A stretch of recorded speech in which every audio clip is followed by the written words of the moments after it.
Hi, I'm Beverly Banov Brown. I am an intuitive, a life coach, and a love mentor.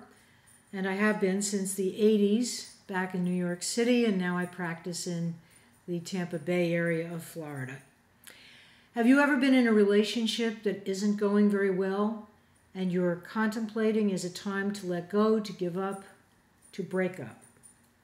And you're feeling conflicted and sad, disappointed, perhaps even disillusioned with the whole situation, and yet you keep clinging to the hope that things will get better. We've all been there. It's a very painful place to be. I feel for you.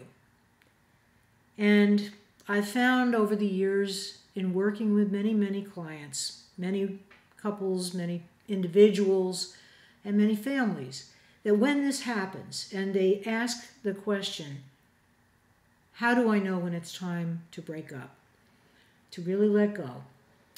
One of the suggestions that I almost always make is to look at the overall situation, get the bigger picture. Please don't do anything that's impulsive. If, however, there is any kind of abuse going on, verbally, physically, psychologically, crazy-making behavior, active addiction, then that's a different matter. And then, of course, it's important to extricate yourself as soon as possible, as safely as possible. What I'm talking about today, however, in this video is much more centered on those situations where there is no real abuse that you're aware of, no active codependency. It just isn't working anymore. Maybe it's a new relationship. Maybe it's one of several years' duration or even decades' duration.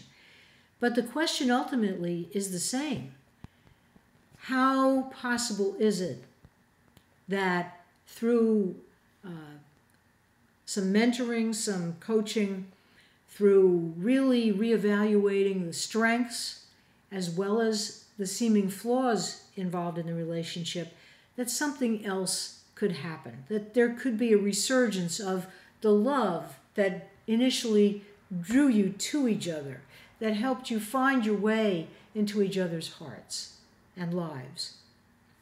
So one of the questions I would also suggest you look at is the possibility of, is there something that has changed in either of your lives? Some unexpected stress, a change in employment, a loss of a job, a layoff, financial issues, health issues. Has there been an injury? Is there a special time of the year going on? Very often people regress around holidays if they've had any sort of a loss or relocation. There are many factors, so many factors.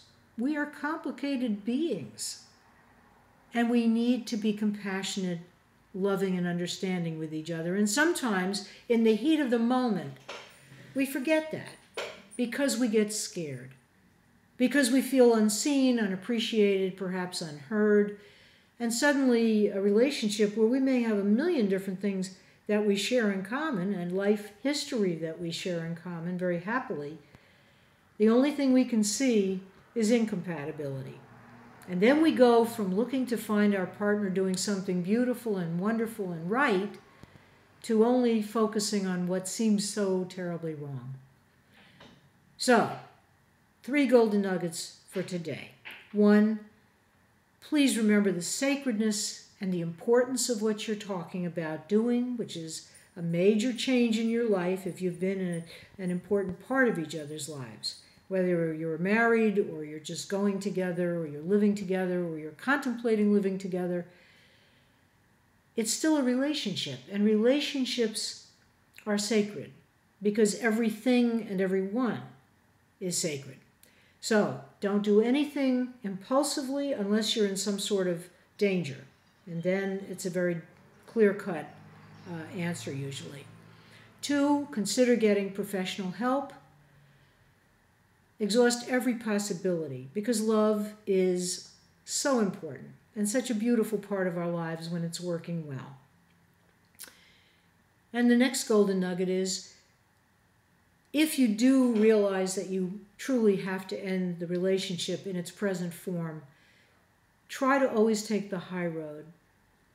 See if there isn't some way that you can do it at a time and in a manner that honors both of you and the love you've shared. So that both of you, even if you don't love each other anymore, can kind of come out liking each other.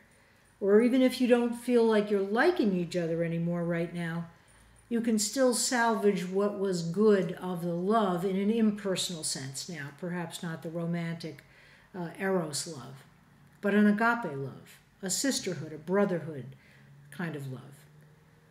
Because love in the end is all that really matters.